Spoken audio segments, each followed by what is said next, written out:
Vamos a dar inicio a nuestra reunión, la número 291 del Grupo de Interés Cultural de CECIMIN, guiando neuroprótesis para restaurar funciones neuronales en pacientes con lesiones medulares. Nuestro invitado de hoy es Sergio Daniel Hernández Charpak y la moderación la va a hacer el académico William Contreras. ¿Quién es Sergio Daniel Hernández Charpak? Sergio es un físico e ingeniero colombiano y francés cuyo trabajo en neuroingeniería y computación está ayudando a transformar la vida de personas con lesiones neurológicas. Sergio es formado como físico e ingeniero de sistemas y computación en la Universidad de los Andes en Bogotá. Posteriormente, como científico computacional en la Escuela Politécnica Federal de Lausana, que las siglas son EPFL, en Suiza. Sergio ha combinado sus conocimientos para contribuir a investigaciones pioneras en el Centro NeuroRestore, en donde completó su doctorado en el 2025. Como parte de este equipo multidisciplinario, Sergio ha participado en el desarrollo de pruebas de concepto de terapias de estimulación eléctrica medular para restablecer la marcha y tratar la hipotensión ortostática en estos pacientes con lesiones medulares completas e incompletas. Y también esto es aplicable a pacientes con la enfermedad de Parkinson. Más allá de la medicina y la neuroingeniería, sus intereses abarcan desde la autofísica a gran escala hasta la visión por computadora, complementados por su entusiasmo por los viajes, el senderismo y el piano. Pero no puedo dejar este momento de mencionar algo muy importante que es la familia de Sergio Daniel Hernández Charpak. Esta familia tiene un linaje dedicado a la ciencia y la investigación. Oigan lo que voy a decir. Su abuelo, Georges Charpak, fue un físico francés que recibió el Premio Nobel de Física en el año de 1992 por inventar la cámara proporcional multihilos, la cual se hizo en 1968. Esto es un detector de partículas que revolucionó la física de altas energías durante su trabajo en el CERN. George mantuvo una fuerte relación con Colombia a través de su hija, o sea, la madre de Sergio, y contribuyó al país como un gran innovador en pedagogía de la ciencia. La madre de Sergio, Natalie Charpak, es una pediatra reconocida internacionalmente. Cofundó y dirige la Fundación Canguro en Colombia, dedicada al método Madre Canguro, que es un método colombiano para el cuidado de neonatos prematuros. Su padre, José Tiberio Hernández Peñalosa, que sé que es paisano de todos los que estamos aquí provenientes de Bucaramanga y de Santander, fue un destacado profesor e investigador en la Universidad de los Andes. Sus hermanos también siguen esta tradición de ciencia e innovación. Sergio Daniel completó su doctorado en NeuroRestore en Suiza, donde investiga en la intersección de las imágenes médicas, la inteligencia artificial y la neuroestimulación.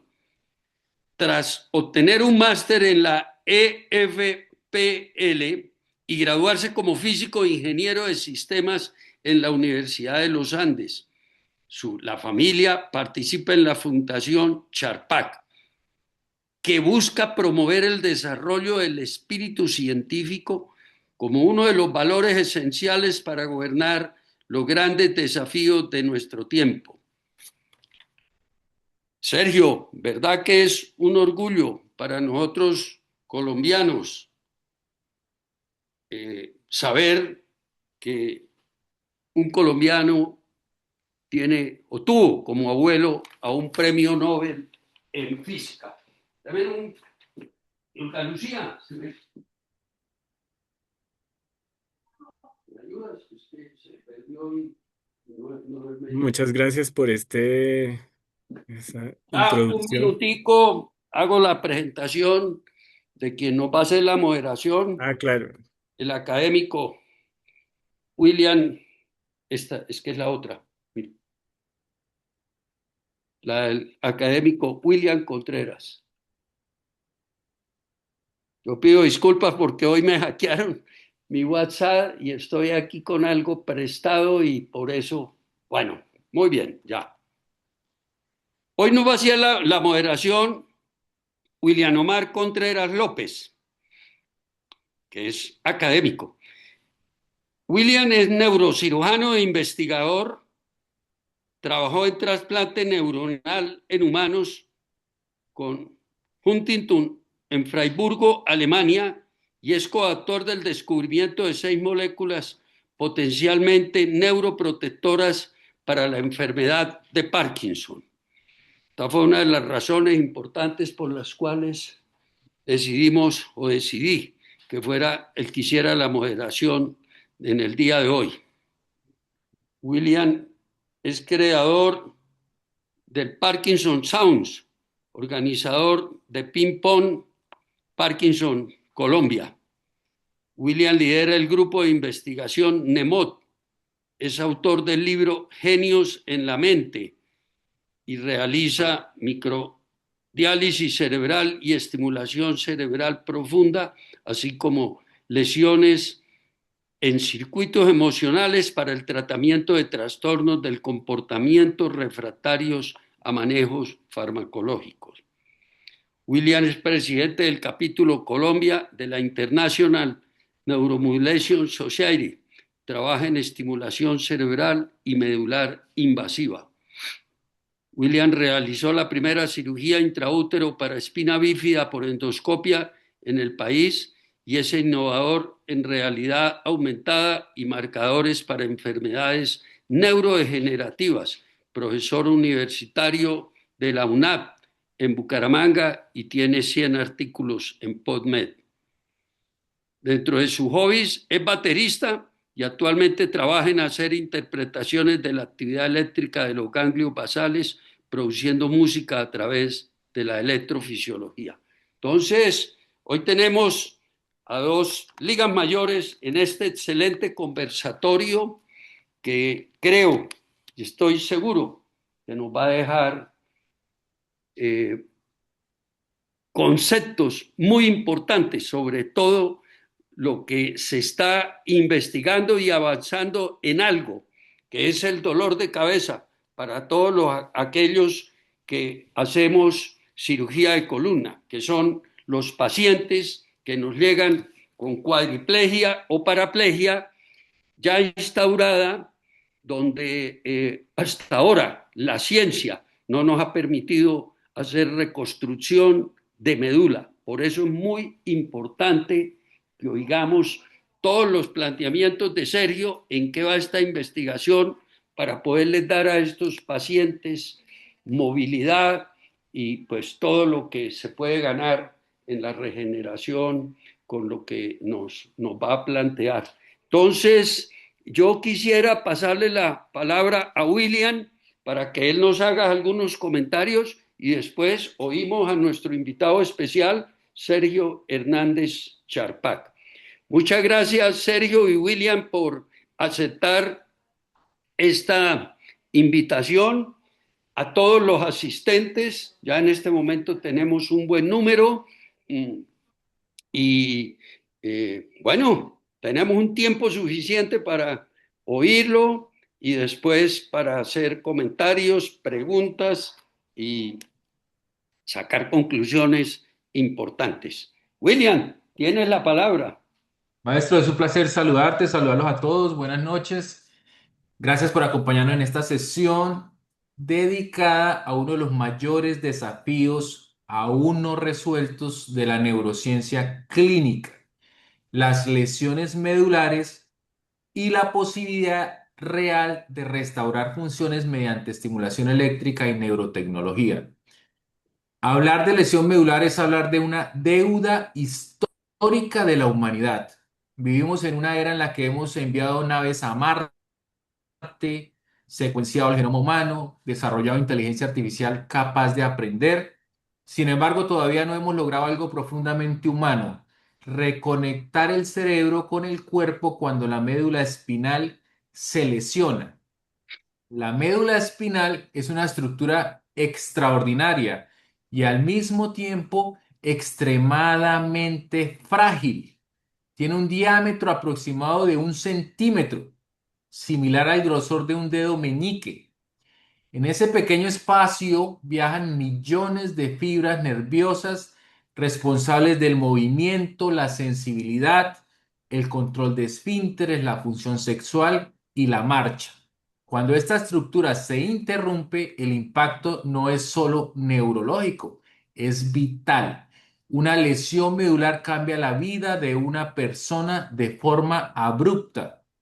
No se trata únicamente de no poder caminar, cambia las rutinas más básicas, la autonomía, la autoestima y la identidad. Aparecen problemas que rara vez se mencionan en público, pero que determinan la calidad de vida, la pérdida de la función sexual, la alteración del control de los esfínteres, el dolor neuropático, la espasticidad y la dependencia de cuidadores. La lesión medular no solo afecta al paciente, sino que transforma familias enteras. Desde el punto de vista biológico, la lesión medular no es solo un evento, es una lesión secundaria que se desarrolla en las horas y días posteriores. Esta última genera inflamación, edema, hipoxia y muerte celular, dando lugar a una zona necrótica y a una cicatriz glial que dificultan enormemente la regeneración axonal. Por eso, aunque hoy sabemos estabilizar fracturas y descomprimir la médula, seguimos sin poder reconectar directamente las fibras interrumpidas. En el mundo, más de 15 millones de personas viven con una lesión medular y cada año se suman cientos de miles de nuevos casos, principalmente por accidentes de tránsito, caídas, violencia y lesiones deportivas. Durante décadas se han intentado múltiples estrategias: células madre, células del bulbo olfatorio, factores de crecimiento y biomateriales. Muchas generaron grandes expectativas, pero los resultados han sido limitados. De forma consistente, las mayores mejorías funcionales se han asociado a rehabilitación intensiva y bien estructurada más que a la tecnología por sí sola. Dicho esto, los avances son reales. Como neurocirujano funcional, he utilizado la estimulación medular desde el 2007. Inicialmente, estos sistemas se emplearon para el tratamiento del dolor crónico mediante estimulación tónica que producía unas parestesias. Posteriormente, la tecnología evolucionó hacia nuevos patrones como el burst o entrega de energía por ráfagas y otras modalidades sin parestesias, ampliando de manera significativa las indicaciones. Hoy la estimulación medular se utiliza en dolor, angina refractaria, patología vascular y más recientemente en trastornos del movimiento.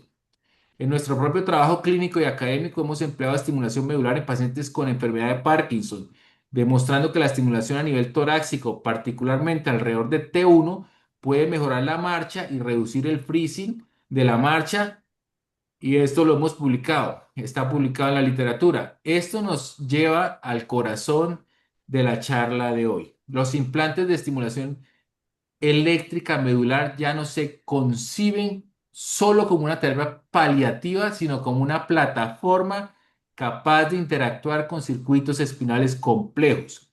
El trabajo del grupo NeuroRestore se sitúa exactamente en esa frontera: reactivar circuitos residuales, facilitar la plasticidad y, combinando estimulación con rehabilitación intensiva, permitir la recuperación de funciones en pacientes con lesiones medulares. No hablamos de promesas irreales, hablamos de ciencia rigurosa, de avances graduales y de esperanza informada. Desde la antigua Grecia se afirmaba que la médula espinal, una vez lesionada, no tenía reparación posible. Han pasado más de 2000 años y seguimos enfrentando ese desafío. Pero hoy contamos con una convergencia inédita entre neurocirugía funcional, ingeniería física y neurorehabilitación avanzada. Con esta reflexión les doy la bienvenida a esta conferencia titulada Guiando neuroprótesis para restaurar funciones neuronales en pacientes con lesiones medulares.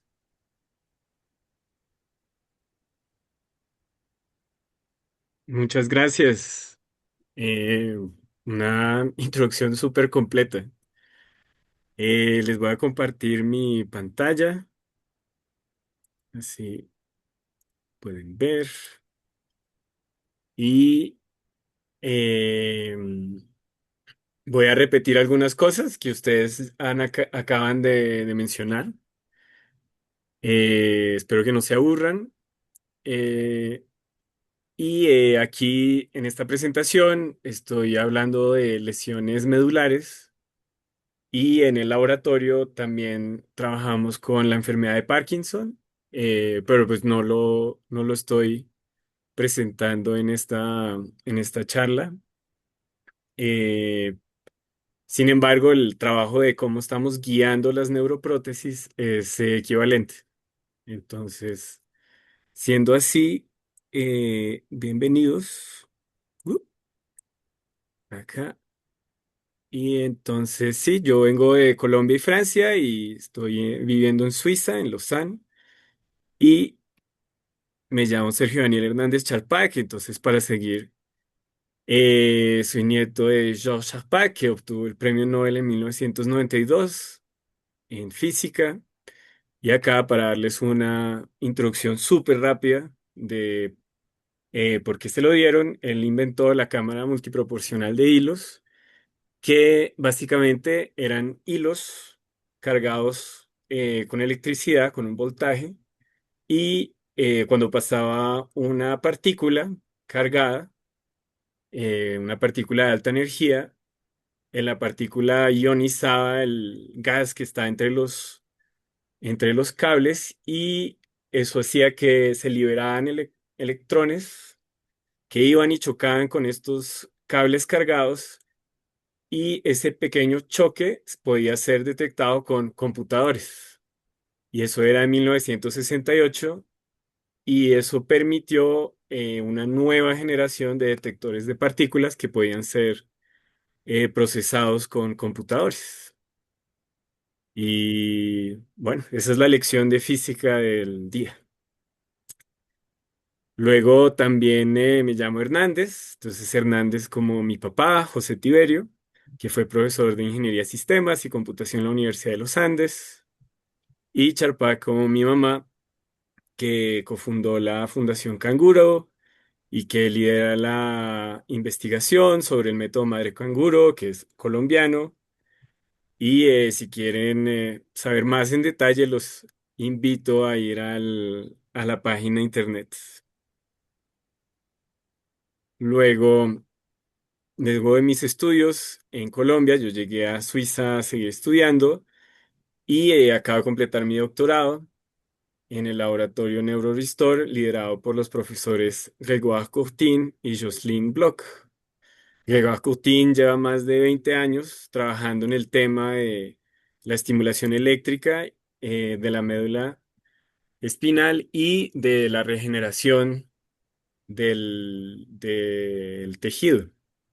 Y Jocelyne Bloch es neurocirujana funcional y ambos en este momento son directores de sus respectivos departamentos para Gregoire Courtine en NeuroX, en la EPFL y Jocelyn Bloch de neurocirugía en el Hospital Universitario de Lausanne. En NeuroRestore, una de las fuerzas es que somos un centro multidisciplinario y translacional.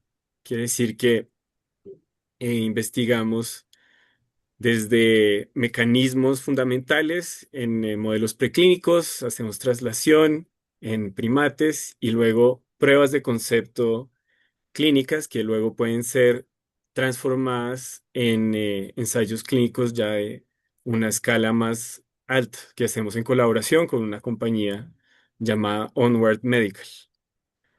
Pero también podemos hacer lo contrario, transformar observaciones clínicas en preguntas de investigación fundamental. Hoy les voy a hablar del lado clínico. Como han explicado, cuando hay una lesión medular, la comunicación entre el cerebro y el cuerpo se ve interrumpida. Luego, dependiendo de la severidad y la ubicación de la lesión, las consecuencias pues, son dramáticas. Debajo de la lesión, sin embargo, la médula y sus circuitos están anatómicamente intactos, pero funcionalmente silenciados. Gracias a la estimulación medular podemos reactivar estos circuitos de manera específica. Podemos jugar con amplitud, localización, frecuencia y ser muy precisos. Pero miremos un poco más en detalle el interior de la columna. Entonces hoy les voy a hablar un poco más de anatomía. Debemos diferenciar niveles vertebrales, como en este caso la vértebra L2, de niveles medulares. Entonces aquí a la altura de la vértebra L2 entran los nervios medulares que llamamos L2 también. Luego si los seguimos, estos nervios se dividen y luego se unen, se fusionan con la médula misma y definiendo así el nivel medular L2. Con la estimulación eléctrica medular, eh, estamos, las estructuras que estimulamos primero son justamente estos nervios justo antes que se fusionen con la médula. Listo, ahora conocen más la anatomía de la columna y de la médula. Desafortunadamente o afortunadamente, existe una gran variabilidad en la ubicación y en la talla de estos niveles medulares en los humanos. Aquí les presento un montón de diferentes médulas y pueden observar cómo son distintas. En especial en la parte lumbar, en el final de la médula, estos niveles varían un montón. No solamente hay una variabilidad anatómica, pero también hay una variabilidad funcional. ¿Qué quiere decir eso? Quiere decir que en dónde está proyectado un músculo cambia de persona en persona. Y eso es lo que llamamos, o que yo llamo un proyectoma personalizado. Les voy a hablar entonces, si hay tanta variabilidad, ¿cómo podemos guiar la posición de un implante de estimulación eléctrica? Estos implantes son pequeños y las estructuras que buscamos estimular son muy pequeñas, aún más. Entonces tenemos que lograr una manera de obtener de manera personalizada esta neuroanatomía de los pacientes. En mi trabajo, eh, trabajo con neuroimágenes justamente para guiar el posicionamiento de estas neuroprótesis y trabajo en una gran colaboración con resonadores magnéticos, en especial estos dos que pueden ver en estas imágenes. Eh, ¿Y cómo se ven en los tejidos medulares en estas imágenes? Esta es de las más altas calidades de imágenes que podemos obtener y nos interesan en especial estos nervios que en inglés llamamos raíces espinales o spinal roots.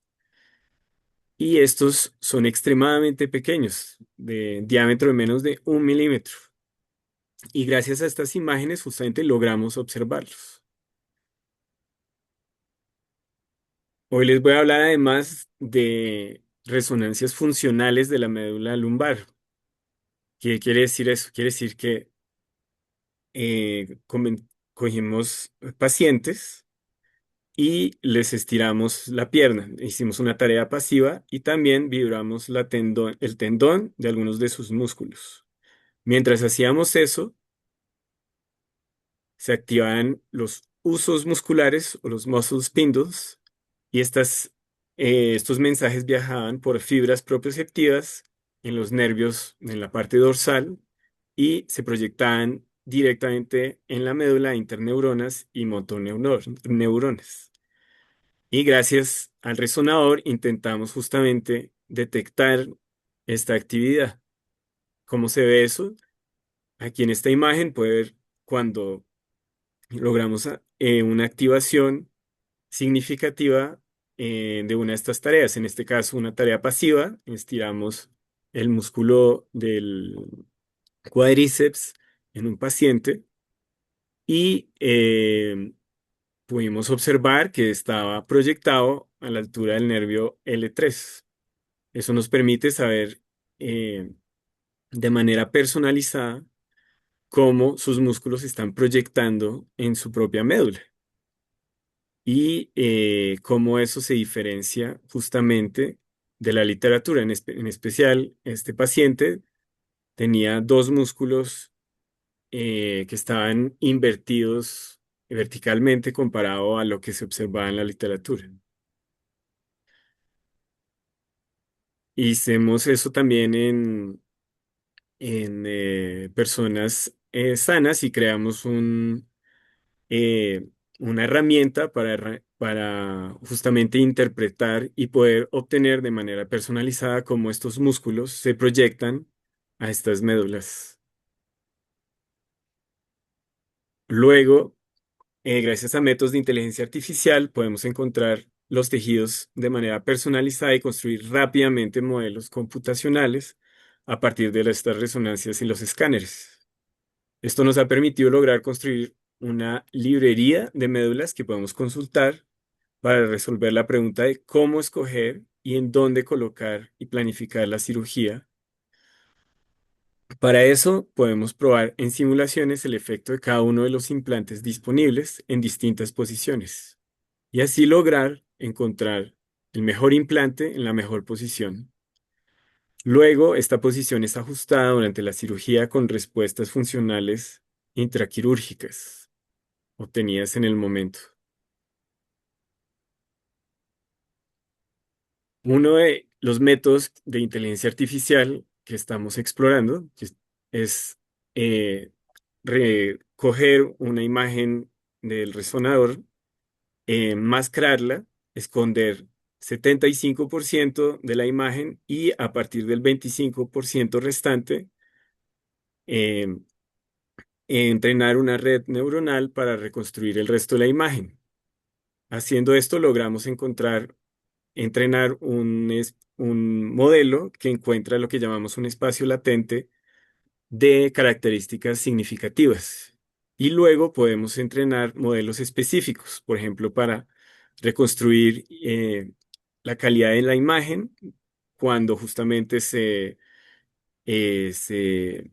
disminuye, intentar hacer transferencias de imágenes, pasar de una imagen que justamente es muy de menor calidad, pero es más rápida de obtener y lograr obtener una imagen de mayor calidad. Y finalmente, segmentar, que encontrar justamente de manera automática todos estos distintos tejidos de manera personalizada en el paciente.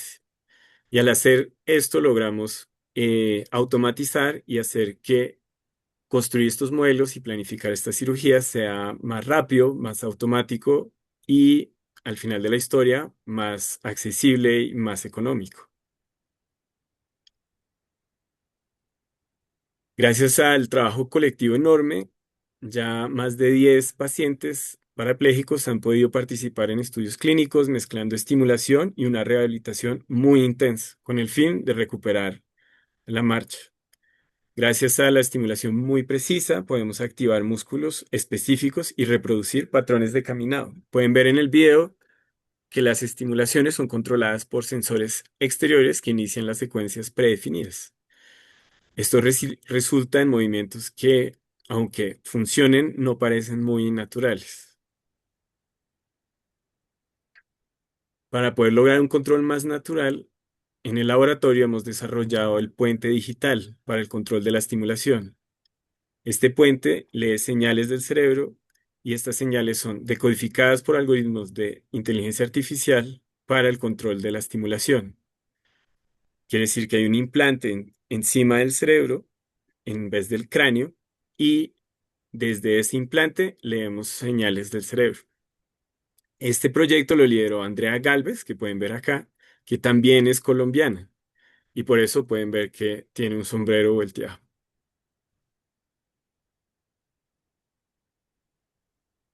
Estamos explorando este mismo concepto del puente digital para también restaurar las funciones motrices de un brazo y de una mano en pacientes tetraplégicos incompletos, pero muy graves.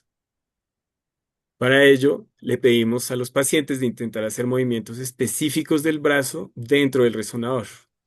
Analizando las señales de su cerebro, en esos momentos pudimos encontrar las regiones del cerebro de la intención motriz específica del paciente.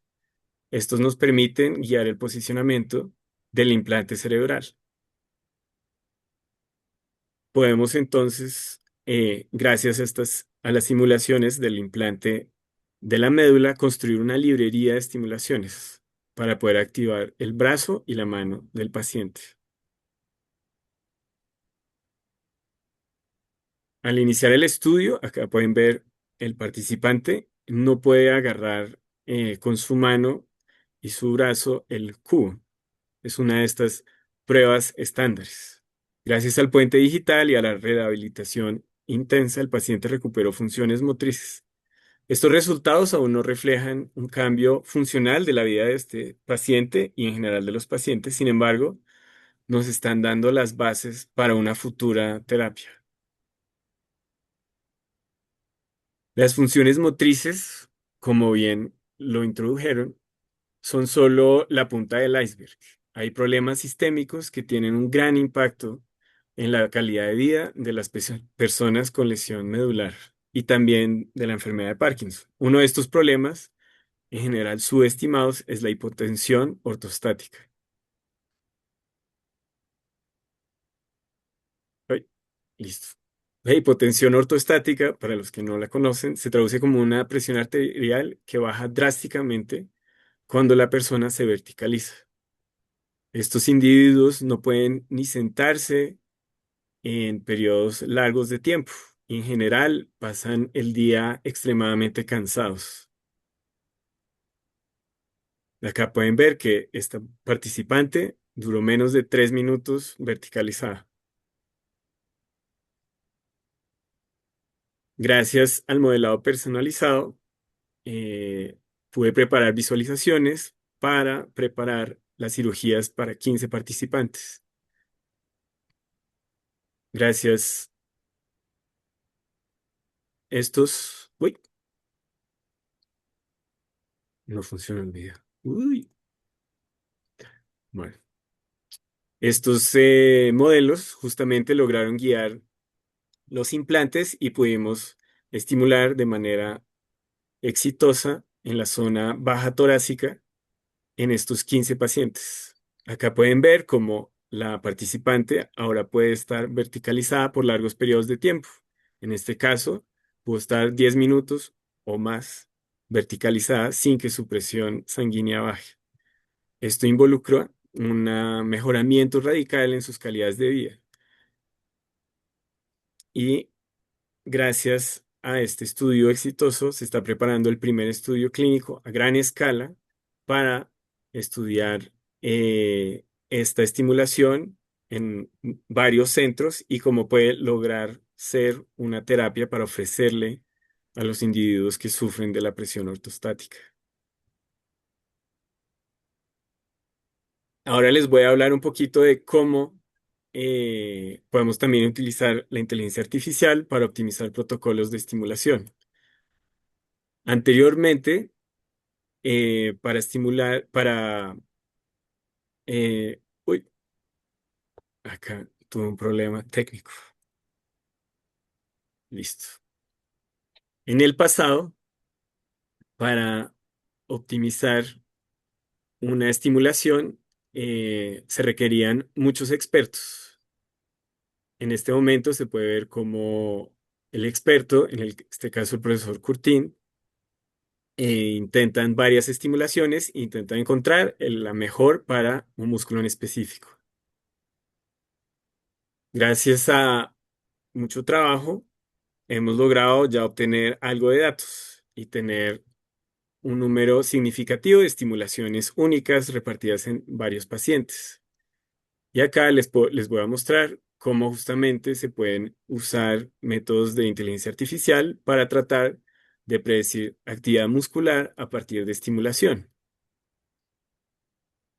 Les voy a presentar el trabajo que estamos haciendo con una estudiante actualmente, en el que estamos empezando desde lo más simple. Entonces tenemos a la izquierda eh, propiedades y características de la estimulación, como qué electrodo es positivo, negativo, cuál es la frecuencia, cuál es la amplitud de la estimulación, y a la derecha la estimulación, el músculo estimulado. Y acá el mensaje es que justamente una talla no sirve para todos. No podemos usar una estimulación para un paciente A y decir, ok, vamos a poder usar la misma para el paciente B. Y eso es por lo que les he introducido anteriormente. Hay una variabilidad anatómica, una variabilidad funcional y también hay una variabilidad del sistema y de la localización de los pacientes. Una manera de modelar justamente la variabilidad del sistema es de pasar de estos implantes a imágenes donde conocemos en detalle dónde están geométricamente cada electrodo. Y luego podemos modelar cuáles son cátodos y ánodos y obtener así imágenes, donde en este caso en azul podemos ver ánodos y en rojo podemos ver cátodos para cada estimulación. Luego, para la variabilidad anatómica y de localización, podemos coger estos modelos muy detallados que ya construimos y, por ejemplo, medir distancias, la distancia de electrodos a nervios, es decir, distancias de cátodos a nervios o de ánodos a nervios. Y así podemos ir desde un modelo muy simple a un modelo que ya empieza a superar variabilidades. Con unas arquitecturas de inteligencia artificial relativamente simples, podemos entonces intentar eh, mirar si podemos predecir, en este caso, para el mismo paciente, los datos de los datos de prueba a partir de datos de entrenamiento. En este caso, los datos de prueba están repartidos en tres sesiones. Quiere decir que tenemos la información del mismo paciente y de las mismas sesiones. Sí, acá les voy a mostrar un gráfico donde eh, verticalmente podemos ver predicciones del no modelo y horizontalmente la realidad, los datos experimentales de actividad muscular. Y si tuviéramos un modelo perfecto, tendríamos justamente una diagonal. Y en los datos preliminares que tenemos ya podemos ver que justamente corresponden bastante bien a una diagonal. Quiere decir que podemos para un mismo paciente y con datos de sesión de las mismas sesiones predecir la actividad muscular, lo cual es justamente un buen índice. Y luego quisiéramos ver si para distintos pacientes puedo predecir uno nuevo. ¿Qué quiere decir eso? Quiere decir que voy a coger los datos del paciente 2, 3 y 4 y luego voy a tratar de coger lo mínimo de datos del paciente uno y tratar de modelarlo. Y en eso vimos justamente que si miramos el error medio de la prueba versus el número de muestras de entrenamiento, podemos ver que con apenas 20% de los datos del paciente uno, ya podemos tener un modelo que es igual de bueno que un modelo del mismo paciente, pero en 3 sesiones, y con 50% de los datos, ya un modelo igual de bueno que el modelo intrapaciente intrasesión, que es el mejor. Y esto corresponde, 20% de los datos, que corresponde más o menos a 15 minutos de recolecta de datos. Quiere decir que podemos ir a una situación donde viene el paciente, tomamos 15 minutos de datos y ya podemos entrenar un modelo de inteligencia artificial que nos va a ayudar a predecir la actividad muscular para este paciente de ahora en adelante. Este es un ejemplo de cómo podemos utilizar eh, modelos de inteligencia artificial con información anatómica que viene de estos modelos detallados de las médulas para justamente facilitar el uso de la estimulación medular, con el fin de que algún día pronto logremos a una automatización eh, para poder escalar la tecnología y poderlo ofrecer como una terapia. Ahora, para terminar, me gustaría mostrarles la familia de médulas implantadas con un toque de colombianidad. Y quisiera repetir justamente que los métodos de inteligencia artificial nos ayudan a acelerar y simplificar muchas de las tareas que son necesarias para guiar la implantación de estos pacientes. Y podemos, a partir de estas médulas, extraer un montón de información para justamente eh, coger esta tecnología y cada vez hacerla más accesible al resto de las personas. Este modelado solo es exitoso gracias a todas las médulas de también personas sanas que donaron su tiempo y el trabajo que tomó construir estas médulas a la mano en la época. Entonces, por eso también me gustaría darles unos sombreros. Y por supuesto, a todo el equipo de NeuroRestore y a los pacientes que ponen toda su energía en cada uno de estos ensayos clínicos. Ellos vienen y se quedan 6 meses con nosotros y trabajan todos los días. El equipo es multidisciplinario con ingenieros, científicos, médicos, fisioterapeutas. Es inspirador y liderado por los profesores Curtini Bloch y por eso también me gustaría darles sombreros a todos. Y quisiera agradecerles por organizar este evento y los invito a ver nuestro sitio internet. En nuestro sitio internet de NeuroRestore también hay un formulario para personas que tienen una lesión medular y quisieran estar en nuestra base de datos para pacientes, para potenciales ensayos clínicos en el futuro. Y finalmente, también los invito a apoyar la Fundación Canguro. eh, y muchas gracias por su tiempo. Y si tienen preguntas, no lo duden. Muchas gracias. Fantástico.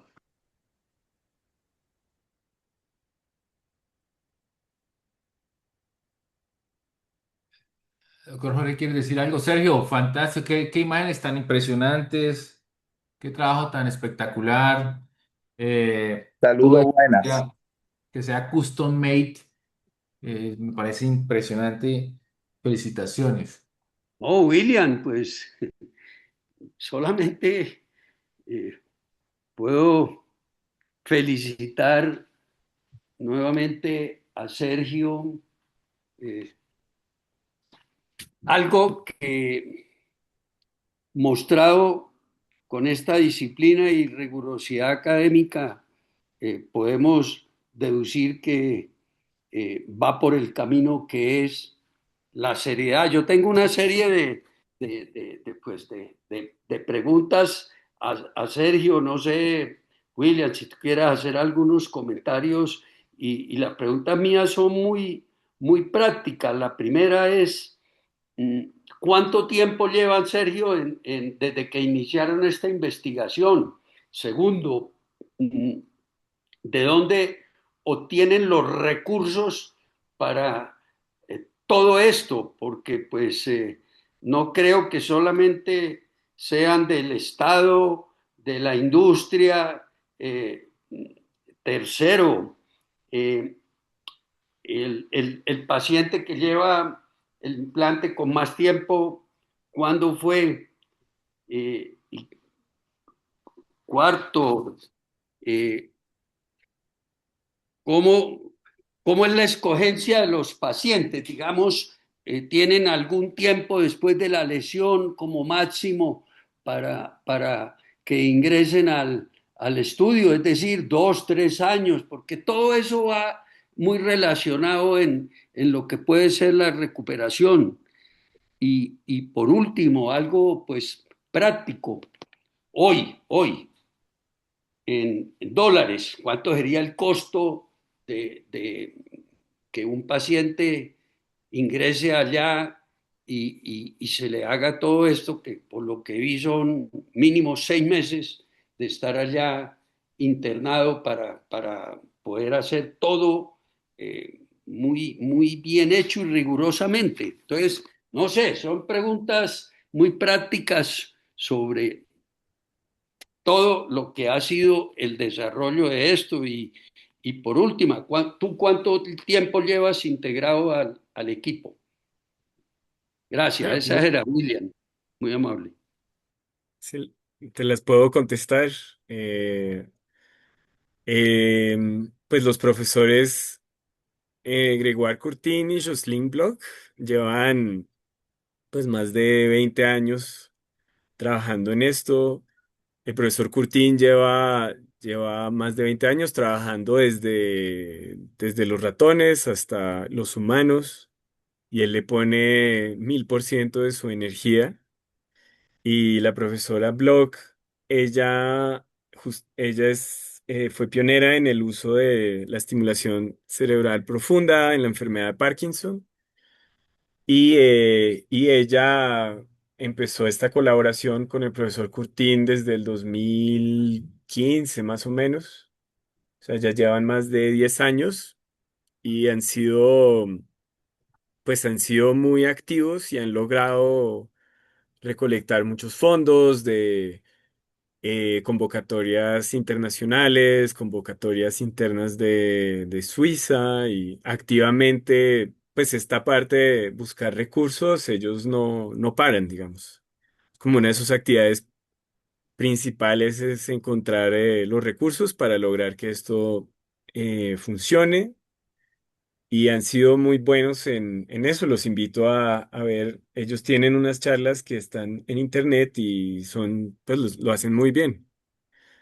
Luego, para contestarte, el paciente que lleva con el implante más tiempo lleva desde el 2016, justamente es el que está en esta foto, y, y lo ha usado y justamente él tiene una lesión incompleta y en él pues da mucha promesa porque se observa que ha recuperado muchas funciones que hasta puede tener sin la estimulación. Y, pues luego la tecnología con la que él fue implantado hace más de 10 años ha evolucionado y ahora es mejor. Hay muchos más parámetros y más libertad con la estimulación. Y él es un pionero, digamos, este paciente con nosotros. Y luego, la otra pregunta que era, ¿cómo escogemos los pacientes? Pues estos ensayos clínicos que hacemos en NeuroRestore son pruebas de concepto. O sea, no, por ahora no lideramos estudios clínicos de, no sé, cientos, 200 pacientes. Esta es justamente la etapa que va a dirigir esta compañía con la que colaboramos, Onward Medical, de poder escalar las pruebas de concepto. Entonces, las pruebas de concepto por ahora son muy costosas porque hay muchos expertos involucrados, desarrollamos un montón de tecnología y luego buscamos automatizar, simplificar. O sea, entre más entendamos, más podremos simplificar. Y luego, Onward, su rol es justamente lograr escalar y poder ofrecer estudios clínicos ya más grandes. Y una vez ellos logren estos estudios clínicos de mayor escala, yo creo, con esos resultados ya se podrá ir a ver aseguradoras y mostrar que vale la pena. Entonces estamos en el buen camino. Yo diría que todavía faltan unos años, pero es el buen camino. Y luego en el de cómo escogemos a los pacientes, justamente como son pruebas de concepto, pues intentamos atacar problemas específicos. Y,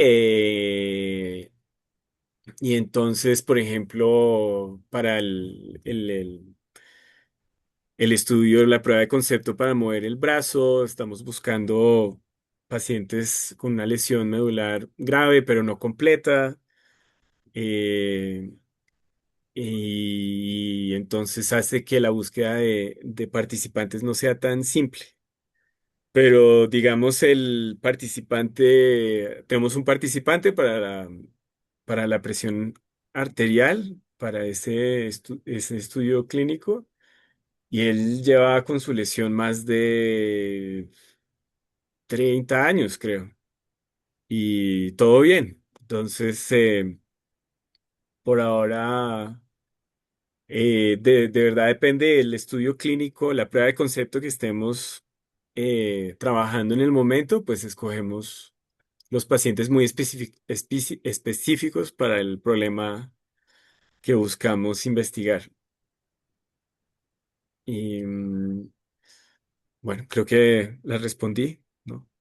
No, falta responderme los recursos, de dónde los provienen Sí, y hoy en dólares o en euros, pues, ¿cuánto le sí, costaría a un paciente si fuera claro. particular llegar a esto, estando los No, centros? es por ahora, pues son pruebas de concepto, entonces es difícil ponerle una cifra detrás de cada paciente. Luego para, digamos, el paciente del puente digital, hicimos el trabajo de calcular todos los esfuerzos y todos los recursos que fueron necesarios para ese paciente, para mostrar la prueba de concepto y pues fueron alrededor de 2 millones de francos. Pero eso es, pues sí, tomando en cuenta los años de trabajo, todos los expertos alrededor, los dispositivos que fueron donados. Es, por ahora es, justamente eso es algo, un aspecto que buscamos investigar de cómo usar herramientas para automatizar y simplificar y luego, pues, volver más económico varios aspectos de estas pruebas de concepto. Y también nosotros estamos buscando mucho en entender lo que sucede, entonces vamos mucho más allá dentro del laboratorio. Ya luego cuando llegue a la etapa de escalar, de pasar de 5 pacientes a, no sé, 500, que eso va a ser liderado por esta compañía Onward Medical, ahí pues esperamos que sea mucho más económico y que cueste mucho menos todo lo que estamos haciendo. Bueno, muchas gracias, Sergio. Tenemos cuatro preguntas. Vamos a responder, a dar la palabra en orden. Primero, el doctor Jorge Marín, quien él es un neuroradiólogo con gran experiencia y estar emocionadísimo con estas imágenes tan lindas que nos mostraste, Sergio. Luego tenía yo al doctor Augusto. Seguimos con el doctor Clinio y luego el doctor Miguel Gómez. Buenas noches, pues Sergio, yo a Sergio lo conocí cuando era más pues, adolescente. Tuve la oportunidad de trabajar con su papá y su mamá, con Natalie y con Tiberio, 4 años en la Universidad de los Andes en un proyecto Canguro. Soy parte de Canguro. Eh, pues trabajamos en analítica visual de los datos y bueno, pues en mi lado de neuroradiólogo. Eh, Quería pues nada, solamente pues una parte motivacional. Yo creo que nosotros estamos en lo que me corresponde, que es la parte de neuroradiología funcional. Estamos bastante quedados en la evaluación de médula. Hemos hecho algunas cosas, pero realmente una práctica sistemática de la evaluación de la médula hasta para una difusión simple tenemos problemas, o sea, ya ni hablar cuando estamos haciendo difusión Tensor Imaging para tractografía en médula. Con William hemos hecho intentos, algunos bien, otros ahí, pero ahí vamos. Sin embargo, pues primero felicitar, Sergio, qué orgullo, es un doble orgullo verte convertido en un doctor y haciendo estas cosas, pues definitivamente me llena de emoción y sobre todo de motivación. O sea, y el tema aquí es cómo podemos lograr nosotros aproximarnos más o menos a lo que están haciendo y comenzar sobre todo por el DTI y las preguntas. Sergio, era uno, si mm, tenéis, o sea, comenzaste con resonador de 3 Teslas, si has tenido oportunidad de trabajar en 5 Teslas y el tema es si también habían abordado recuperación con degeneración waleriana en lesiones cerebrales, o sea, o solamente en lesión medular, o hay alguna expectativa para cuando la lesión es neuronal y comienza la degeneración del nervio, la degeneración valeriana. Muchas gracias. Gracias, Jorge. Sí, sí, tu nombre, yo lo conozco.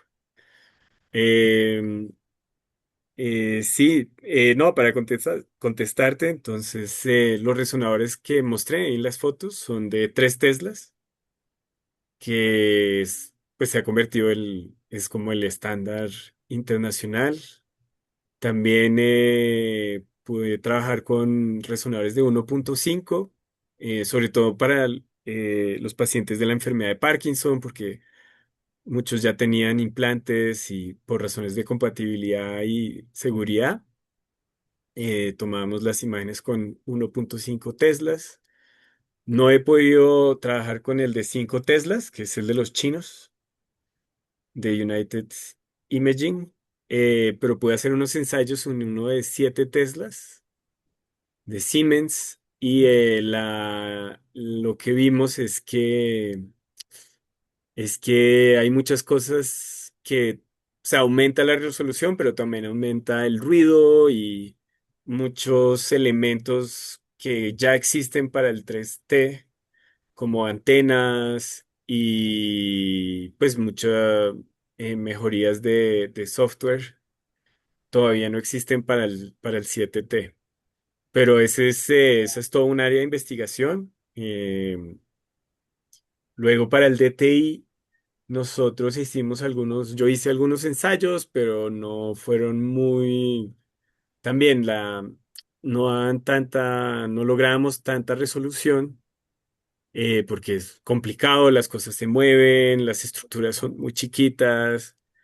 Pero hay cada vez más la comunidad, ya hay una comunidad internacional de resonancia de la médula y cada vez ha ido aumentando y hay un gran esfuerzo liderado por un grupo en Montreal que se llama Neuropoli y ellos han sido muy buenos en poner a la gente de acuerdo y en hacer estándares. En adquisición, pero también dar un montón de consejos de cómo hacer una mejor adquisición de resonancia de la médula. Y también han hecho un esfuerzo gigante en la parte de herramientas de procesamiento de estas resonancias funcionales y también de tractografía de la médula. Entonces, ellos han creado algo que se llama la Spinal Cord Toolbox, que yo uso mucho. Yo construyo muchas cosas encima de esa herramienta y también han logrado construir un foro que se llama el Spinal Cord Forum, muy activo, donde la gente uno hace una pregunta y ¡pam! Le contestan súper rápido. Entonces, ha sido también muy chévere hacer parte de esa comunidad donde pues por ejemplo, en las conferencias y en las publicaciones de resonancias de la médula, pues son muy pequeñas las resonancias de las médulas versus las resonancias del cerebro. Pero cada vez se ha construido esta comunidad cada vez más sólida y está avanzando bastante bien. y son súper abiertos. Entonces eso también ha sido muy chévere, que hacen mucha ciencia abierta. Entonces muchas de sus herramientas están disponibles gratis. Y luego para contestarte la otra pregunta, hicimos una investigación sobre un paciente que tuvo, se me escapa un poco el nombre, pero tenía un fallo del sistema autónomo y eso se traduce justamente que las fibras propioceptivas ya no funcionan bien. Entonces los nervios que entran a la médula ya no están funcionando bien, están degenerándose y vimos que la estimulación funciona menos bien o no funciona. Entonces también pues eso se está investigando, pero pues sí, por ahora dentro del laboratorio pues ahí no podemos estudiar todo todavía, pero este es el estado actual. Muchas gracias, Sergio. De nuevo, felicitaciones y orgulloso, muy orgulloso. Gracias por tu presencia, Jorge. Qué gusto verte. Doctor Augusto Peñaranda. Muy buenas noches, ¿me oyen? Sí, señor. Ok, muy bien. Sergio, muy interesante su conferencia. Muchas gracias por compartir todo esto que estás aprendiendo allá en Francia. Conozco a Sergio desde muy chiquito porque fue compañero de mis hijos en el Liceo francés y sé la calidad humana de él, de la familia y la calidad intelectual, el ADN que tiene de los padres y del abuelo no lo está desperdiciando. Yo sueño con muchas cosas y ya que lo oigo ahorita me permite soñar más. Trabajo con todo lo que es los sordos profundos, implantes cocleares, que es la estimulación sensitiva, completamente diferente a lo que ustedes en este momento están trabajando, que es de cerebro a médula para cuestiones motoras. Lo nuestro es estimular el nervio directamente, bypassando los receptores cocleares que están dañados. Entonces se estimula el nervio y la información va directo al cerebro y a la corteza auditiva, en donde se interpreta y el paciente oye. Si no tenemos un nervio, ya se está utilizando poner implantes en el tallo cerebral debajo del núcleo coclear para hacer la estimulación directamente en el núcleo coclear. Pero soñando y viendo todas estas estimulaciones que ustedes hacen de cerebro a médula, bypassando un daño que existe, no podríamos llegar en un momento dado a tener un receptor, unos sensores en la cabeza del paciente que capten todas las ondas sonoras y no, fácil, inalámbricamente lo manden directamente a la corteza auditiva. Mucho soñar. Sí, no, pero eso suena a ciencia ficción, pero cada vez estamos más cerca a eso. Pues ese es todo el mundo de interfaces cerebro computador, pues hace parte de esa familia de tecnología. Entonces, nosotros, el implante del cerebro es pasivo, quiere decir que solo lee, pero cada vez hay más compañías que hacen implantes que leen y que estimulan. Entonces, una, un ejemplo son los implantes de estimulación profunda que se usan, entre otros, para la enfermedad de Parkinson, que las nuevas generaciones pueden justamente leer y estimular. Pero ahorita hay más y más compañías. Una de las más famosas es la de Elon Musk, que se llama Neuralink. Y eso está avanzando muy, muy rápido. Y yo creo que eso o sea, sonaba a ciencia ficción, pero yo creo que eso ya lo vamos a ver pasar en los próximos, yo creo, 5 años. Ese tipo de escenarios donde hay un implante muy pequeño puesto en la región, directamente en la materia gris o blanca y estimulando con respecto a una información que venga de afuera. Entonces puede ser un sensor de sonido, pero yo creo que eso lo vamos a ver pasar, porque está avanzando muy rápido. Sí, hoy en día los electrodos que usamos para estimulación cerebral profunda, que la FDA tiene aprobado para Parkinson, epilepsia, temblor esencial y distonía, pero que sabemos que hay unas excepciones humanitarias, como es el caso de la depresión, el síndrome del Tourette, la agresividad severa, en general se coloca en un sitio anatómico que se guiaba por resonancia, pero que ya hoy día lo estamos guiando por tractografía y conectómica para entregar una corriente eléctrica y restablecer un circuito.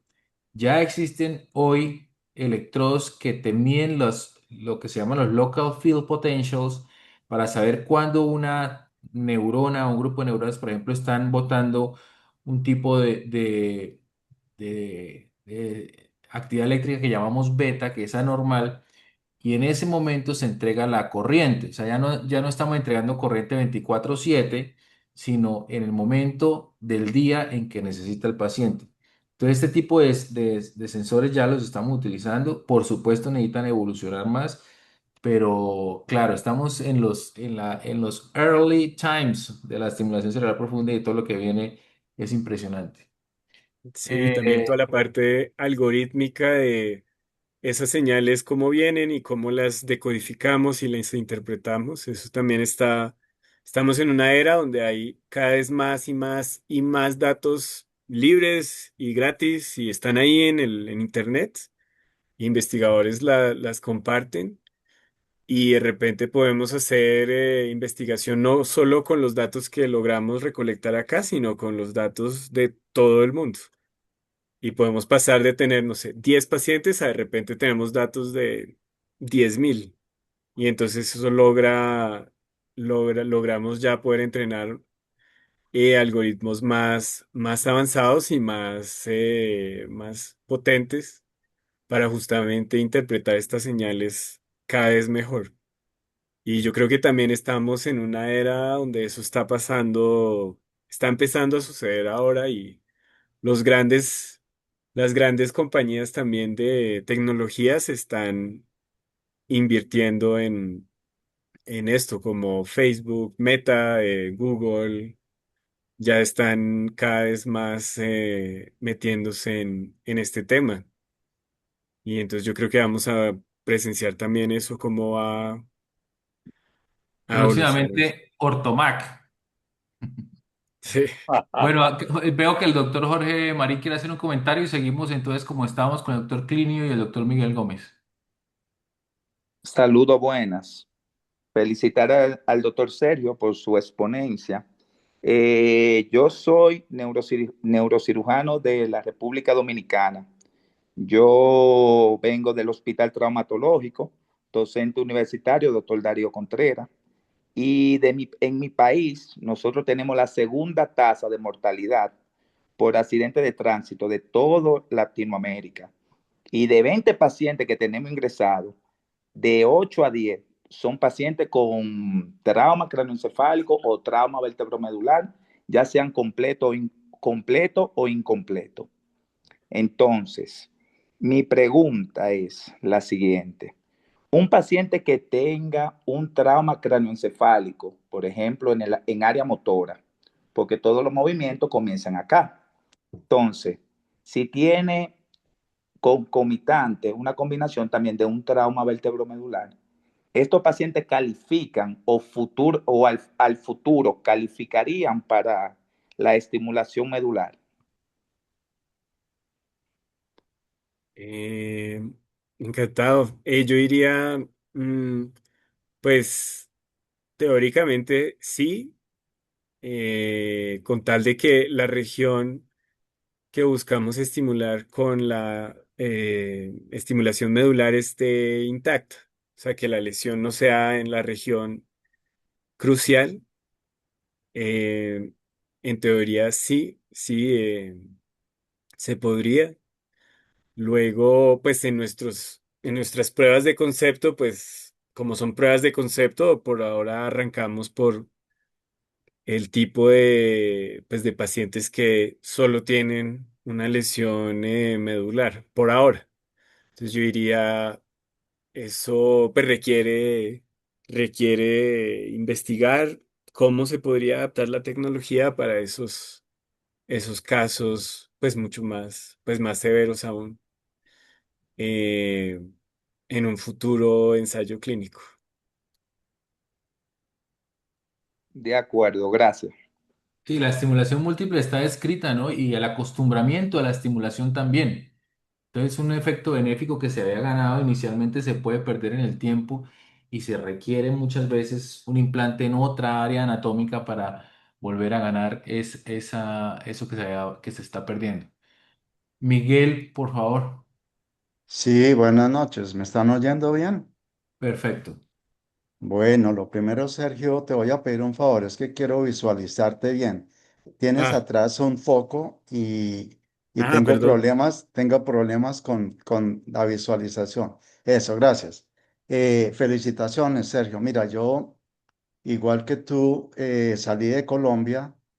Estudié algo que nunca pensé que iba a estudiar, que es órtesis y prótesis. Soy médico certificado en Estados Unidos en estas áreas y me encantaría que lo que tú haces podamos utilizarlo también en pacientes protésicos, pacientes amputados de miembro superior, amputados de miembro inferior, por supuesto trauma raquimedular, y hay un área que yo manejo muchísimo y pues tengo un sistema que es reconocido mundialmente en ese momento, que es el manejo de niños con escoliosis idiopática, infantil, juvenil, de adulto, lo que sea. Esto hace que ellos tengan imbalances mecánicos e imbalances musculares. Yo siento que con la tecnología que ustedes están desarrollando para todas estas patologías, podríamos apoyarlos para que entren en balance. Para los parapléjicos acá en Estados Unidos, yo vivo en la Florida, estamos usando robótica, o sea, son aparatos súper sofisticados que tienen una fuerza que los puede levantar y que hacen el trabajo. Pero yo siento que ese no es el real factor que deberíamos de atacar. Debemos es apoyar la parte neurológica del paciente, estimulando la parte neurológica. Entonces me encanta, mira, yo tengo un centro en Colombia, tengo muchos pacientes. Si quieres hacer algún estudio, estamos a la orden. Yo sé que el militar también, o otras fundaciones como CIREC, pero hay mucho paciente que se podría beneficiar con lo que ustedes están haciendo. Sí, muchas gracias, Miguel. Sí, estoy de acuerdo pues que todo lo que se ha desarrollado en el laboratorio alrededor de la estimulación de la médula es aplicable justamente a otros escenarios y para problemas sí, de balance, eh, puede ser, para todo lo que tú describiste se pueden aplicar. Y pues justamente es lo que buscamos investigar.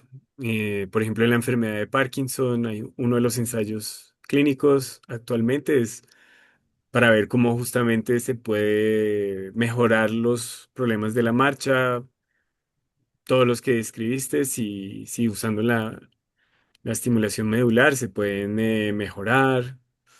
Y también estamos, Andrea Galvez, justamente, ella va a investigar en un estudio de cómo se puede aplicar en parálisis del cerebro, en niños también, cómo puede, pues para toda esa parte motriz, cómo se puede usar la estimulación medular para ofrecer pues terapias que se complementen donde antes no habían.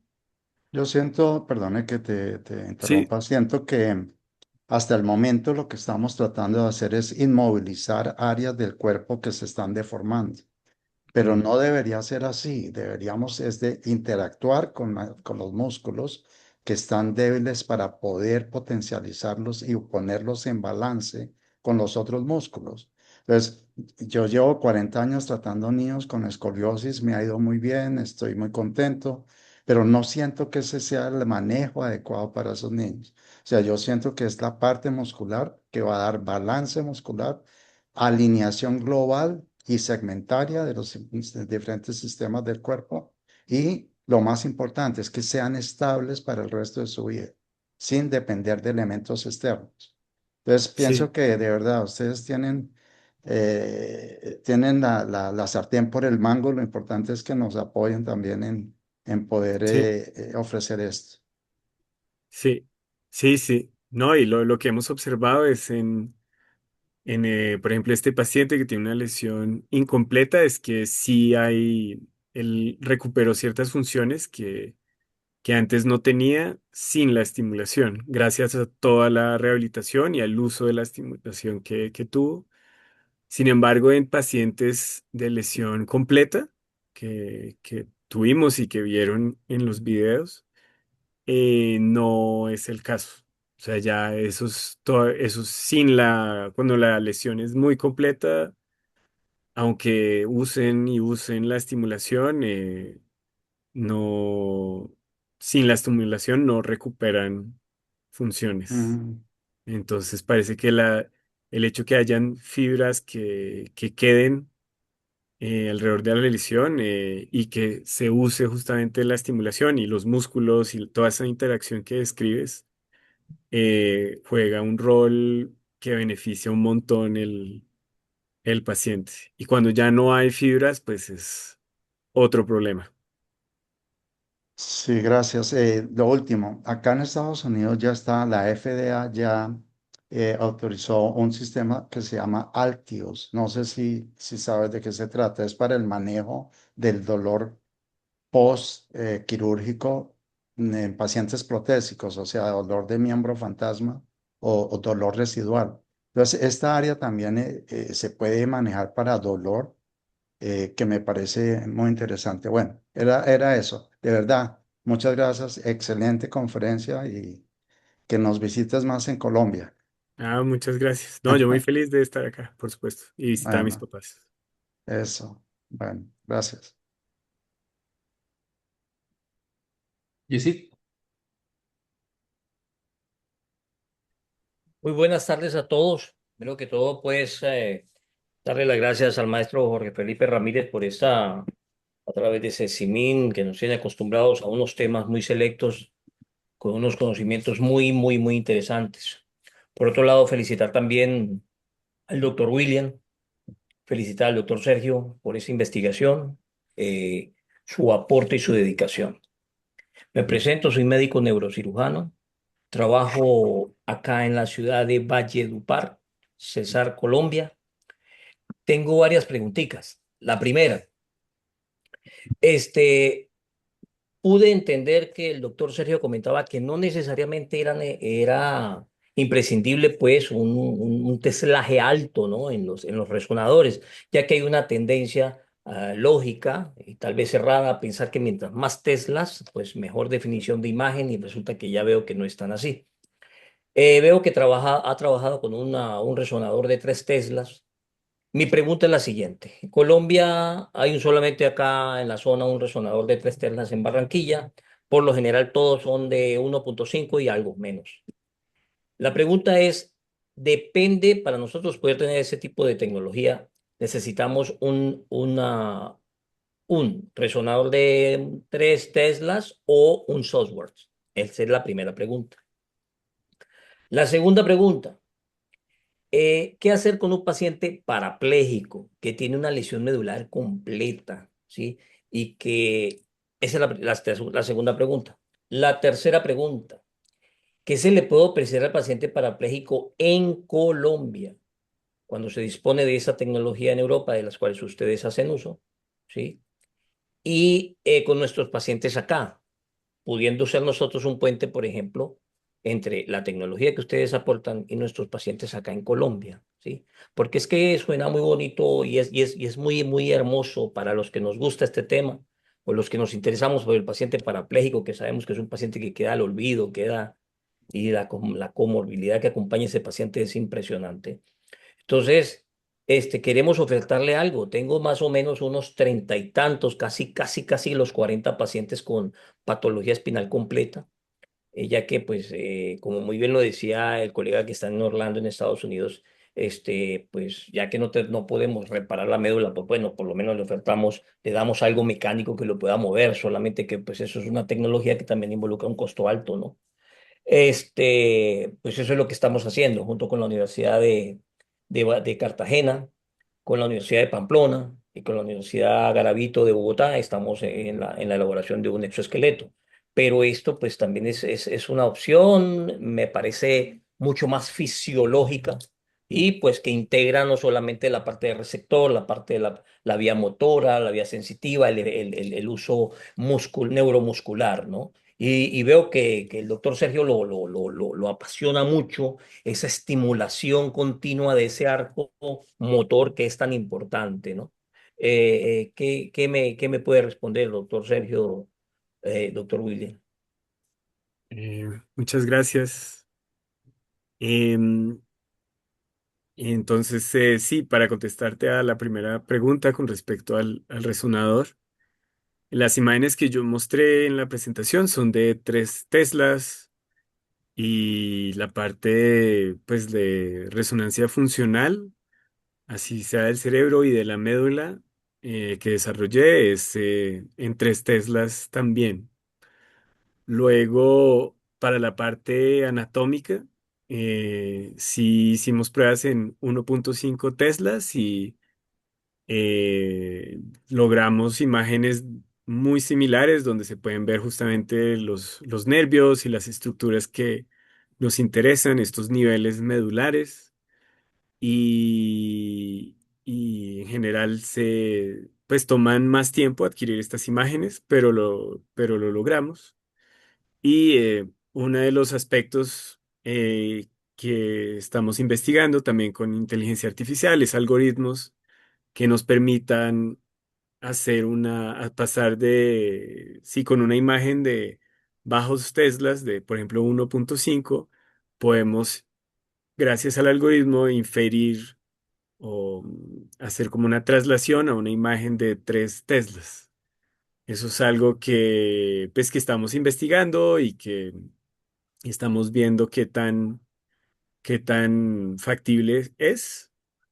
Y es algo que justamente sería súper, pues sería pues justamente muy, muy útil para la comunidad, porque pues como dices, los resonadores de 3 Teslas pues hay, pero son escasos. Y también estamos viendo en cómo pues reducir el tiempo que es necesario para obtener estas imágenes en el 3 Tesla también, porque pues eso directamente influye el aspecto clínico. Entonces no podemos tener imágenes que tomen 45 minutos tomar, por ejemplo. Las mejores imágenes que tomamos toman como 15 minutos, pero 15 minutos es muchísimo. Entonces también estamos trabajando en cómo aprovechar estos algoritmos para disminuir el tiempo que es necesario para justamente hacerlo más accesible, sin sacrificar demasiada calidad. Y sé que, digamos, Siemens como compañía también está invirtiendo en este aspecto. Ellos desarrollaron resonadores de 0.5 y están buscando también, pues, mirar cómo se pueden desplegar eh, en América Latina. Luego, para contestarte a tu pregunta de los pacientes parapléjicos con lesión completa, vimos pues varios de los que mostré, ellos tienen una lesión completa y vimos que la tecnología de la estimulación medular funciona como pudimos ver, o sea, la estimulación y el movimiento para caminar. Luego, eh, todos los resultados que mostramos se usa la estimulación para una rehabilitación eh, intensa. Entonces es siempre la combinación de ambas que logra el mejor resultado. Eh, para también estamos explorando el uso de exoesqueletos y ese tipo de tecnología para mirar cómo se pueden complementar estas terapias, justamente cómo lograr la combinación que le dé más beneficios al paciente. Pero todavía estamos muy en esta prueba de conceptos. O sea, todavía no, la tecnología que desarrollamos todavía no la podemos ofrecer a gran escala porque pues somos un laboratorio de investigación. Eh, la compañía Onward Medical su próximo estudio clínico va a ser el de la presión ortostática, cómo tratarla con la estimulación medular, y luego va a ser la estimulación eléctrica para la movilidad, para caminar. Y estamos justamente trabajando con ellos para simplificar, automatizar y hacer que nuestra prueba de concepto sea lo más económica posible para que ellos puedan hacer este estudio clínico a gran escala y luego poder con esos resultados, ir a ver aseguradoras, gobiernos, hospitales, para que eventualmente se pueda ofrecer como una verdadera terapia. Ese es el plan y ahí va. Porque todavía pues la prueba de concepto es muy costosa.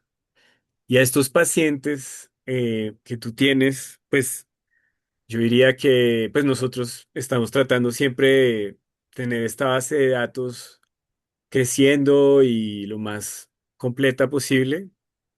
Y pues yo diría que les puedes compartir nuestra página de internet y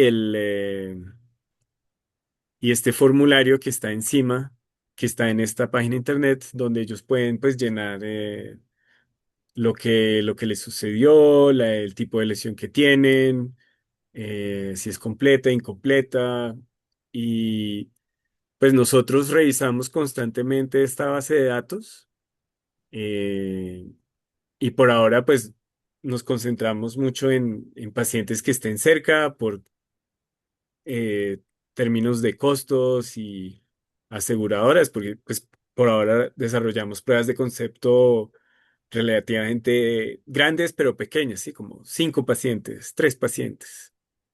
No, todavía no son cientos ni miles, pero esta base de datos es muy valiosa para nosotros y yo creo que si el instituto sigue creciendo, pues eventualmente se podrán mirar pacientes que vengan de más lejos. Sí, y sí, no, creo que contesté tu pregunta. Sí, muchas gracias, doctor Sergio. Sergio, Hugo Durán quiere que te haga una pregunta y es, ¿en qué momento del curso de la lesión medular crees que esta intervención tendría mayor impacto? ¿De manera aguda, subaguda o crónica? Entonces es una gran pregunta. Todos los pacientes que les mostré son crónicos, eh, y en la investigación que el profesor Curtin ha liderado en modelos preclínicos, en ratones y ratas, lo que se observa es entre antes mejor. Entonces, entre más cerca al momento de la lesión que se pueda estimular y empezar a hacer una rehabilitación, el mayor el potencial impacto. Ese es el resultado que él ha tenido en estos modelos preclínicos. Todavía no lo hemos hecho en humanos porque pues es más difícil, más en términos logísticos también es complejo y es uno de los próximas pruebas de concepto que vamos a investigar, es justamente lograr todo lo que les mostré en pacientes subagudos. Eh, y eventualmente esperamos, o sea, con esos resultados más los resultados que se obtuvieron en los estudios preclínicos, ir a pacientes agudos. Porque la evidencia que él demostró en estos ratones y ratas es que entre lo más cerca al momento de la lesión, mejor.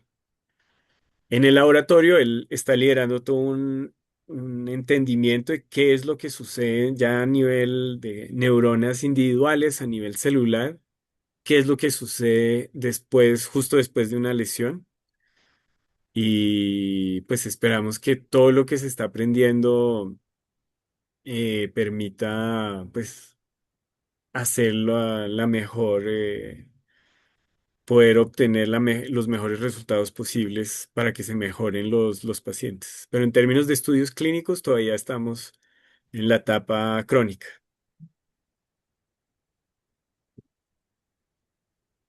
Bueno, yo creo que vamos a ir cerrando. Yo quiero agradecer al grupo NeuroRestore, perdón, que a través de Sergio pues, hoy nos ha compartido este aporte que hacen a la humanidad, no solamente compartir sus resultados, sino una forma distinta de pensar sobre la lesión medular. Eh, Sabemos que por el momento solamente estamos estabilizando la columna y hemos aceptado los límites de una médula lesionada. Lo que hemos visto hoy no es prometer milagros, pero evidencia, rigor y una nueva manera de interactuar con estos circuitos con los que aún están ahí, como neurocirujanos, ingenieros, científicos, físicos. Esa es nuestra responsabilidad, no prometer curas, sino ir construyendo caminos y esta línea de trabajo es sin duda uno de esos caminos. Gracias por recordarnos que incluso cuando no podemos reparar, podemos modular, guiar y devolver algunas funciones que parecían perdidas. Cada avance que discutimos hoy tiene un rostro detrás, personas que un día perdieron la marcha, la autonomía y parte de su identidad, así como las personas que están trabajando por mejorar la calidad de vida de ellos. Muchas gracias a todos, muchas gracias, doctor Jorge, por esta fantástica reunión, por permitirnos conocernos, interactuar y vernos muy pronto. El jueves estaremos de manera física. No sé si quieres hacer la invitación, Jorge. Sí, el jueves se va a hacer este conversatorio en la Academia Nacional de Medicina, pues donde muy generosamente nos abrieron el espacio, pues aquí varios de los que estamos esta noche somos académicos, el doctor Augusto Peñaranda, el doctor William, y bueno, los que quieran asistir allá va a ser a las 4 de la tarde en la Academia en Bogotá, en la carrera séptima con calle 69. Entonces, pues todos invitados. No, antes de cerrar este excelente conversatorio, pues nosotros hacemos la invitación para el próximo. Estas reuniones las hacemos todos los martes a las 6 de la tarde. Entonces, quisiera invitarlos. Es un tema muy interesante que se llama Hilos de Sangre y otras historias, donde se cuenta mucho de nuestra historia de Colombia y lo escribe un periodista muy, muy importante que se llama Gilberto Castillo y la moderación la va a hacer uno de los escritores más importantes que tenemos en este momento en Colombia. Tiene 45 libros escritos y es Gustavo Castro Caicedo. Entonces, todos invitados para hoy en 8 días, que es el día 20 de enero a las 6 de la tarde, y va a ser nuestra reunión número 292 del Grupo de Interés Cultural de Cecimín. Y bueno, agradecerles a muchos de los asistentes. Ahorita vi que estaba ahí el doctor Michael Dittmar, que es un cirujano de columna muy, muy importante de México. Eh, Michael, muchas gracias, ¿verdad?, por la compañía. No hiciste comentarios, pero sé que la presencia tuya es muy importante por el nivel científico. Fue presidente de la Sociedad Mexicana de Columna, fue presidente de la SILACO, que es la Sociedad Ibero-Latinoamericana de Columna, y muchos otros que vi conectados, cirujanos de columna eh, muy importantes y pues obviamente neurocirujanos. No me queda más que nuevamente agradecerle a Sergio por este excelente conversatorio y charla que nos dio. Vuelvo y lo digo, orgullo para Colombia tener personas eh, jóvenes que están teniendo una repercusión mundial y Sergio, sigue por esa línea que los genes de tu abuelo, que fue premio Nobel, pues nos gustaría tener en pocos años otro premio Nobel colombiano en física, que serías tú. Créame lo que van por el camino que es, quienes hacemos cirugía de columna, como lo dijo William, conocemos todo el intrínculis cuando hay una lesión medular y William hizo una mención de todo lo que se ha hecho a nivel mundial tratando de regenerar o de reconstruir la médula, y él habló del trasplante de las células de la mucosa olfatoria en la columna. Nosotros aquí en Colombia, en un grupo con un neurocirujano, el doctor Enrique Osorio, con un otorrino, el doctor Fernando Manrique, y con otro cirujano de columna con quien llevo 30 años trabajando, el doctor José Gabriel Rugeles. Operamos, creo que 15 o 16 pacientes con lesión medular, cervical y torácica, o sea, con cuadriplegias y paraplegias instauradas. Y bueno, no se logró lo que queríamos. Esto fue traído nosotros fuimos a entrenarnos a Portugal con el doctor Carlos Lima, que fue el que se ideó este método, pero todo esto va en el cuento y la historia de que son muchas las tentativas que se han hecho en diferentes partes del mundo para la regeneración medular.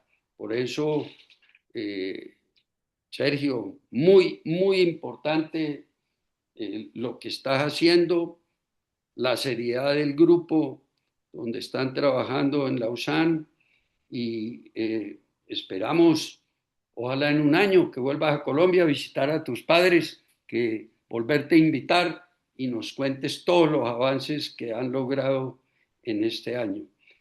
De mi parte, William, no sé si tú quieras decir algunas palabras finales desde el enfoque neuroquirúrgico y bueno, eh, dejar que Sergio nos cierre este conversatorio con unas palabras finales de aliento para todas las personas que hemos estado conectados y oyendo. Sergio, este conversatorio queda grabado y estoy seguro que en esta semana que viene, porque se puede entrar por Sesimín YouTube, van a haber muchísimas visitas. Hemos tenido hasta 1000 visitas en una semana de conversatorios muy interesantes.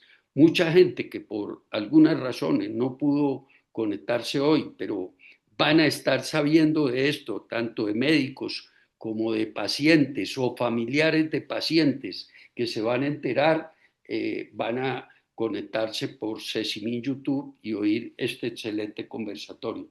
Entonces, William, no sé si quieres No, decir algunas Jorge, palabras. agradecerle a Sergio por ser embajador de nuestro país.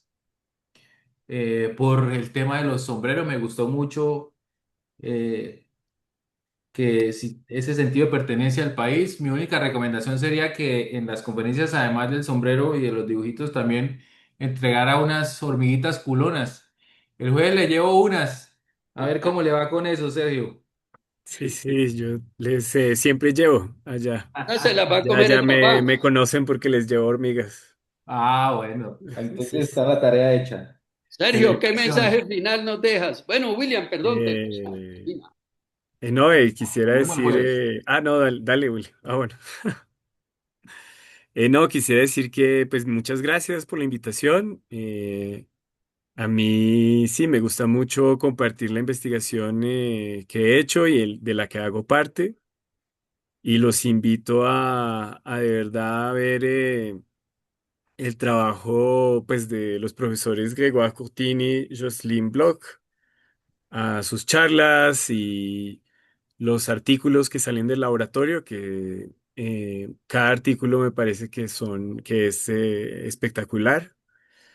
Y no solo el trabajo que han hecho en el aspecto clínico, pero también todo el trabajo que hay atrás preclínico y de mecanística, que es gracias a eso que justamente estamos logrando hacer las cosas mejor y esperamos que la dirección siga firme para que en algunos años todo lo que desarrollamos pueda ser ofrecido como unas potenciales terapias.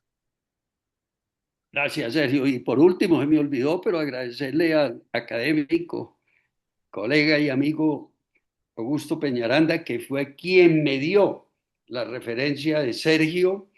Él sí, como en finales de noviembre o diciembre me había hablado de que venía y hace 10 días me contó que estaba en Colombia e inmediatamente eh, logré cuadrar la reunión corriendo a otras, pues aprovechando a Sergio que estaba acá y créame lo que muy, muy satisfecho a nivel personal, a nivel académico, médico, de tener una persona colombiana en grandes ligas, como se está moviendo y desarrollando en Suiza. Nuevamente, gracias a todos los asistentes, a Cristina por todo el apoyo logístico y bueno, a descansar y nos veremos en la próxima reunión en 8 días, el día martes 20 de enero a las 6 de la tarde. Descansen y mañana, para los que quieran, queda toda la grabación y se entra por YouTube Sesimin o Sesimin YouTube. Bueno, gracias. Perfecto. Buenas Feliz noches. noche. Un Muchas Feliz placer. noche. gracias. William. Gracias, Feliz Jorge. Muy noche. bien. Descansen. Muchas Muchas gracias. gracias. Hasta Buenas luego. noches para todos. Muchas gracias. Gracias, Cristina. Buenas noches para todos. Ole, don Héctor, buenas noches. Ya Feliz noche. Nos tú me hablamos ahora. mandaste el enlace ahorita por mail. Sí, sí, ya lo tiene en su Sí, correo. Sí, listo. señor. Ok, ya nos vemos. Bueno, Ok, gracias. Adiós. chao. Que estés bien.